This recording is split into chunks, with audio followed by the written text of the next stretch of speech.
కాల్పులు దాడులతో జమ్మూ కాశ్మీర్లో కొన్ని రోజులుగా చెలరేగిన ఉద్రిక్తతలు క్రమంగా తగ్గుముఖం పడుతున్నాయి. శ్రీనగర్, అఖ్నూర్, రాజౌరి, పూంచ్లో సాధారణ పరిస్థితులు నెలకొన్నాయి. జమ్మూలోనూ పరిస్థితులు కుదుటపడ్డాయి. పాకిస్తాన్ డ్రోన్, మిసైళ్ల దాడులు తెల్లవారుజాము నుంచి లేవు. పాక్ నుంచి సరిహద్దులు దాటి తూటాలు దూసుకురావట్లేదు. దీంతో ప్రజలు కాస్త ఊపిరి పీల్చుకుంటున్నారు. కాల్పుల విరమణ ఒప్పందం ఉల్లంఘించి రాత్రి పాక్ ఆర్మీ కాల్పులు జరిపింది. డ్రోన్లతో చేశాయి. కానీ వీటిని భారత బలగాలు సమర్థవంతంగా తిప్పికొట్టాయి. ఆ తర్వాత పాక్ నుంచి చప్పుడు లేదు. జమ్మూ కాశ్మీర్ గగనతలంలో ఇప్పుడు డ్రోన్లు కనిపించట్లేదు. కాశ్మీర్ భూభాగంలో బాంబుల మోత వినిపించట్లేదు. మోటార్ షెల్స్ దూసుకురావట్లేదు. సరిహద్దుల్లో తూటాల చప్పుళ్లు వినిపించట్లేదు. పూంచ్ సెక్టార్లో పరిస్థితి పూర్తిగా అదుపులో ఉంది.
రైట్, కాల్పుల దాడులతో జమ్మూ కాశ్మీర్లో అలాగే సరిహద్దు ప్రాంతాల్లో కూడా ప్రస్తుతం ఉద్రిక్తతలు క్రమంగా తగ్గుముఖం పట్టినట్టుగా తెలుస్తుంది. పూర్తి అప్డేట్స్ అందించడానికి మా ప్రతినిధులు రాజు అలాగే దినకర్ చక్రి సిద్ధంగా ఉన్నారు. ముందుగా రాజు దగ్గరికి వెళ్దాం. రాజు, జమ్మూలో ప్రస్తుతం ఉద్రిక్త పరిస్థితులు తగ్గుముఖం పట్టినట్టే అనుకోవచ్చా? అక్కడ ఉన్నటువంటి రైట్ నౌ సిచ్యువేషన్ ఏంటి? ఎస్ శ్రావణి, అంటే ఏదైతే 4 రోజులుగా నేను మస్ట్గా బుల్లెట్ ప్రూఫ్ జాకెట్ వేసుకొని మాత్రమే కవరేజ్ చేశాను. సో ఈరోజు బుల్లెట్ ప్రూఫ్ జాకెట్ తీసేసామంటేనే కొంత రిలాక్స్ అయినట్టుగా పరిస్థితులు కనిపిస్తున్నాయి.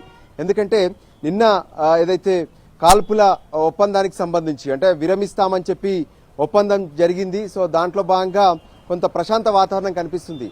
వాస్తవానికి రాత్రి ఏ విధంగానైతే 8 గంటల ప్రాంతంలో కొంత కాల్పుల విరమణ ఒప్పందాన్ని ఒకవైపు పాకిస్తాన్ ఉల్లంఘించింది. దాంతో వాళ్లకు భారత్ సైన్యం సైతం భారీగా వాళ్లకు సరైనటువంటి సమాధానం కూడా చెప్పింది. ఆ నేపథ్యంలో ఇక ఆ తర్వాత పాకిస్తాన్ కొంత వెనక్కి తగ్గింది. ఎక్కడా కూడా షెల్లింగ్ కానీ లేదంటే డ్రోన్స్ను విసిరే ప్రయత్నం కూడా చేయలేదు. మొదటి గంట సేపు మాత్రం కొంత స్థాయిలో ఉద్రిక్త పరిస్థితులు కనిపించాయి. ఆ తర్వాత ఇప్పుడిప్పుడే సాధారణ పరిస్థితులు కనిపిస్తున్నాయి. పూంచ్ కావచ్చు, రాజౌరి కావచ్చు, శ్రీనగర్ పట్టణంలో ఉన్నటువంటి పంతా చౌక్ వద్ద ఉన్నాను. వాస్తవానికి నిన్న రాత్రి ఈ పంతా చౌక్ పక్కనే ఉన్నటువంటి ఏదైతే బాదామి కాలనీ ఉంటుంది అక్కడ మొత్తం కంటోన్మెంట్ ఏరియా, ఆర్మీకి సంబంధించినటువంటి కీలక స్థావరాలు ఉంటాయి. సో ఆ స్థావరాలను టార్గెట్ చేసుకొని మొదట డ్రోన్స్ వచ్చాయి. దాంతో యాంటీ డిఫెన్స్ సిస్టమ్ వెంటనే డ్రోన్స్ను నిర్వీర్యం కూడా చేసింది.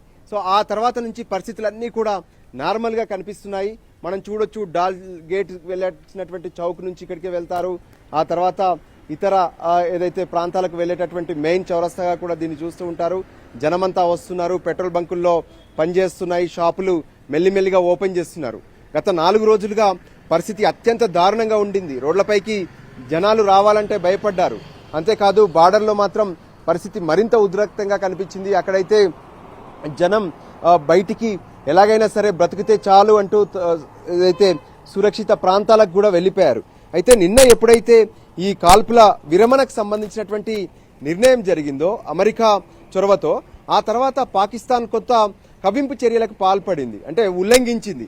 అయినప్పటికీ భారత్ సీరియస్గా వార్నింగ్ ఇచ్చింది.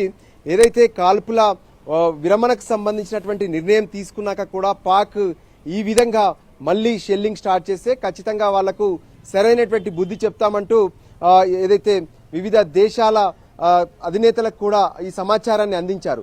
దానికి అనుగుణంగానే మరోసారి పాక్ పైన ఒత్తిడి పెరిగింది. దాంతో మొత్తానికి పాక్ తమ కాల్పుల విషయంలో పూర్తిగా వెనక్కి తగ్గింది. జమ్మూ కాశ్మీర్లో ఉన్నటువంటి పలు ప్రాంతాల్లో జనమంతా ఇప్పుడు రోడ్లపైకి వస్తున్నారు. ఇంకా ఒక విషయం అందుతుంది ఏంటంటే, ఎప్పుడైతే పాకిస్తాన్ పైన పూర్తి స్థాయిలో పెద్ద ఎత్తున దాడులు జరిగాయో, ఏదైతే భారత దళాలు వెళ్ళి అక్కడ మిసైల్స్తో వాళ్ళ సైనిక స్థావరాలపైన దాడులు చేసింది, దాంతోనే పాకిస్తాన్ వెనక్కి తగ్గినట్టుగా తెలుస్తుంది. ఇది ప్రస్తుతం జమ్మూ కాశ్మీర్లో ఉన్నటువంటి పలు ప్రాంతాల్లో ఉన్నటువంటి తాజా పరిస్థితి. Shravani. Right Raju, thanks for the updates. Right, అది జమ్మూ కాశ్మీర్లో అయితే ప్రజెంట్ సిచ్యువేషన్ అంతా కూడా కంట్రోల్లోనే ఉంది.